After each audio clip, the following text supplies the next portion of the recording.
The other one. You know, the Georgia that doesn't come with a side of fried chicken or a college football rivalry. The Georgia that makes even the most seasoned travelers pause and double-check their boarding passes. Let's clear this up. When I say Georgia, I don't mean the American state with peaches, politicians, and that instantly recognizable southern drawl. I'm not talking about Atlanta traffic jams or roadside stands selling pecan pie. I'm talking about the country, nestled between the Black Sea and the Caucasus Mountains, side-eyeing Russia, and sharing borders with Turkey, Armenia, and Azerbaijan. It's a crossroads of Europe and Asia, a place where continents and cultures collide in the most fascinating ways. Yes, it's a whole country, not a city, not a state.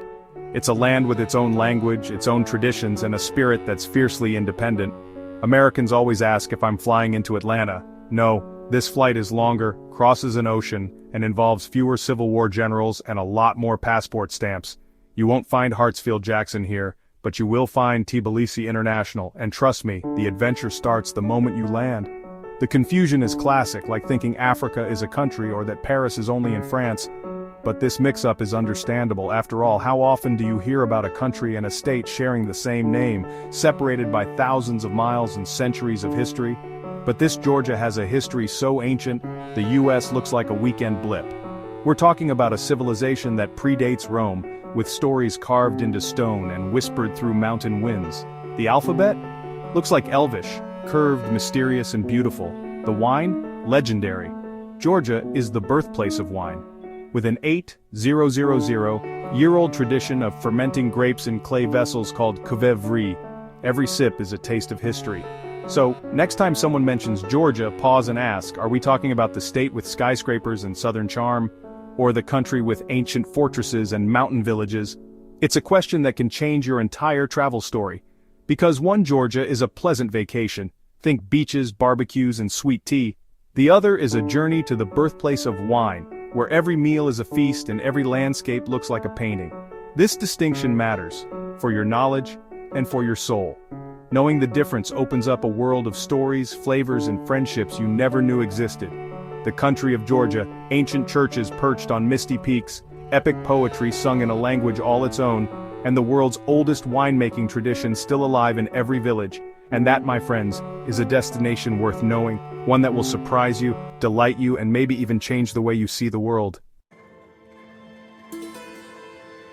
Now that we're on the right continent, let's set the record straight about Georgia, the country, not the US state.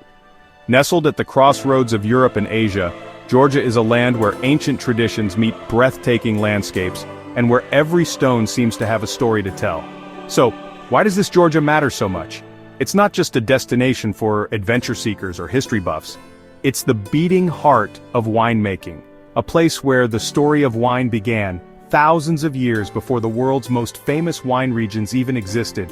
When you think of Europe's wine capitals, you might picture the rolling hills of France, the sun-drenched vineyards of Italy, or the rustic cellars of Spain. But the true cradle of wine? It's right here in Georgia, where the vine has been cultivated since the dawn of civilization. Archaeologists have uncovered evidence of winemaking in Georgia that dates back 8,000 years, older than the Egyptian pyramids, older than Stonehenge. Imagine, people here were fermenting grapes in clay jars called cuvevri, while the rest of the world was still learning to farm. While empires rose and fell, Georgia quietly perfected the art of the grape. Generations of farmers have tended these vines by hand, passing down their secrets through centuries of war, peace, and everything in between. Georgia is home to over 500 native grape varieties, each with its own story, its own flavor, and its own place in the country's rich tapestry. These aren't just grapes, they're living history, offering tastes and aromas you won't find anywhere else on earth. Here, wine is so much more than a drink. It's a symbol of hospitality, a centerpiece at every table, and a thread that weaves together religion, art, and daily life. At a Georgian supra, a traditional feast, wine flows as freely as the stories and songs. The vine itself is sacred. Saint Nino, who brought Christianity to Georgia, crafted her cross from grapevines, a symbol that still graces churches and homes across the country. In Georgia, wine and faith are inseparable. Wine is used in religious ceremonies, offered in prayers, and celebrated as a divine gift. It's not just tradition, it's a way of life. The Soviet era nearly wiped out this ancient heritage, replacing unique Georgian wines with mass-produced blends. But Georgians never gave up. They fought to revive their lost grapes, their ancient methods, and their cultural identity. Today, a new generation of winemakers is reclaiming their roots. They're reviving forgotten grape varieties, restoring old vineyards, and sharing Georgia's true wine story with the world. This isn't just a marketing slogan, it's the comeback of the millennium. Georgia's wine renaissance is inspiring wine lovers everywhere to rethink what's possible in a glass. Georgian wine is a revolution in a glass, bold, ancient, and alive with stories.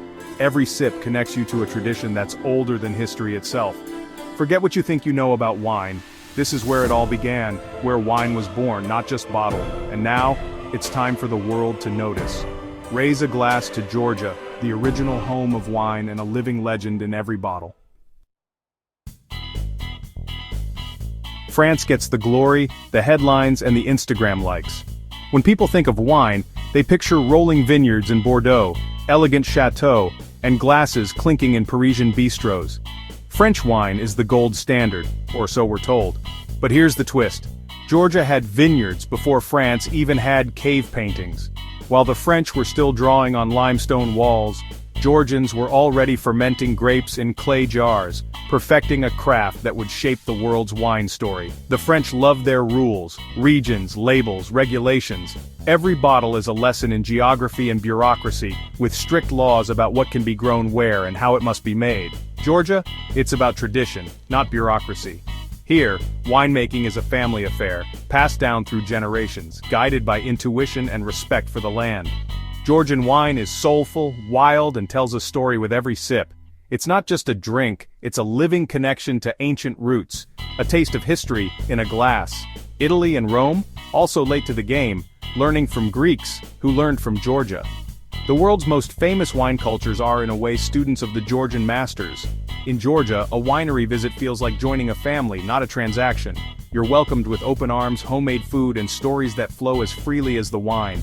Their wine isn't trying to be Bordeaux or Napa, it's unapologetically itself. Each bottle is a celebration of local grapes, ancient methods, and a culture that refuses to be anything but authentic. The original, not the imitation. Georgia's Qvevri winemaking is UNESCO listed for a reason. It's the blueprint, not the copy. So next time you sip a fancy French or Italian wine, remember, Georgia did it first. The roots of your glass go deeper than you think, and they're still doing it best. Georgian wine wins awards, but more importantly, it wins hearts, one toast at a time. Georgian wine doesn't need validation, it's the source. The world's wine story starts here, in the shadow of the Caucasus Mountains. Visit, and you'll taste history in every glass. You'll feel the warmth of a culture that's been perfecting this art for 8,000 years. With all due respect, France and Italy, you're lovely, but Georgia is the real OG. The party started here and the world is finally catching on, and it's still going strong. In Georgia, every bottle is an invitation to celebrate life, love, and the original spirit of wine. How do Georgians make wine? Not with steel tanks. Try giant clay pots called qvevri. These egg-shaped vessels are buried underground, filled with crushed grapes, skins, seeds, stems, everything. Sealed and left for months, the earth keeps the temperature perfect. The result? Wine that's literally of the land. Georgia's signature amber wines made by fermenting white grapes with their skins. The flavor? Deep, textured, and unlike anything else. Think dried apricot, honey, and a red wine's backbone. This method is so unique, UNESCO calls it a world treasure. In a world obsessed with speed, the qvevri is a reminder. Sometimes the old ways are the best. It's not just wine, it's a living link to the past. And it's delicious. Georgian wine and food are inseparable. The star? Khachapuri, cheese bread so good, cheese bread doesn't do it justice. The adjuruli version is a molten, egg-topped masterpiece. But the real event is the supra, a feast that's more marathon than meal. The table groans with eggplant rolls, pakali, kebabs, dumplings, and more. All the food arrives at once in glorious chaos. Your glass, never empty. It's a law of physics here. Try to pace yourself, you'll fail. Surrender is the only option. Supra is where friendships are forged, stories are told, and life is celebrated. It's not just about eating and drinking, it's about connection. You'll leave full, happy, and maybe a little wobbly. The supra is the heart of Georgian life, and your liver will never forget it. My trip to Kakheti, Georgia's wine heartland, started with a plan, taste, learn, pace myself. That plan lasted 5 minutes. At the first family winery, Georgie greeted me with a glass of amber rakatsiteli at 11 a.m. We spoke the language of wine. He poured, I nodded, he laughed, and poured more. Each wine was a revelation, earthy, alive, tasting of history. Lunch turned into a supra with endless food and toasts. The patriarch became my toastmaster. Every toast meant finishing your glass. By day's end, I'd visited 4 wineries, eaten my weight in cheese bread, and made friends I couldn't speak to. My notes? Illegible. My soul? Brand new. Kakheti is a masterclass in hospitality, and a test of liver endurance. I survived barely and loved every minute.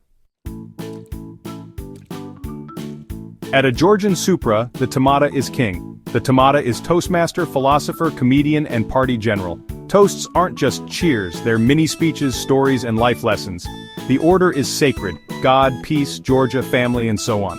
When the tamada says "bolomd" to the bottom, you finish your glass. It's a tradition that ensures everyone gets eloquently tipsy. I once watched a tamada weave history, humor, and wisdom into every toast. He was the soul of the evening, guiding us through laughter and reflection. The tamada elevates drinking to an art form. Meals become rituals, and strangers become friends. If you're ever at a Georgian table, follow the tamada's lead. They'll make sure you drink, think, and connect. Just be ready to keep up. In Georgia, every guest is a gift from God, and they mean it. Hospitality here is relentless. You arrive a stranger, you leave family. Ask for directions and you'll get a meal, a drink, and a new best friend. Refusing is nearly impossible. Their generosity is overwhelming and genuine. Your plans? Forget them. Georgians will feed you, toast you, and make you part of their story. It's exhausting, exhilarating, and unforgettable. You'll need a vacation from your vacation. But you'll leave with a full heart, a full stomach, and probably a bottle of homemade wine. Georgian hospitality is the best kind of hostage situation. You arrive as a guest, but you leave as family, and you'll want to come back. Been to Napa, Tuscany, Bordeaux? Cute! But until you've tasted wine in Georgia, you've only read the prologue. Here, wine is the national soul, made in backyards, ancient cellars, and family homes. It's drunk with passion, reverence, and joy. Forget snobbery. Wine here is for everyone. You don't need to know tannins, just say yes when a stranger offers you a glass. Georgian wine is about connection, not status. Next time you're in a wine shop, look for the weird alphabet. Try saparavi or rakatsiteli. Be adventurous. Or better yet, go to Georgia. Let them feed you, toast you, and pour you wine until you can't see straight. It'll be the most delicious, unforgettable journey of your life. You'll finally understand where wine began. And your liver? Tell it I'm sorry, but your soul will thank you.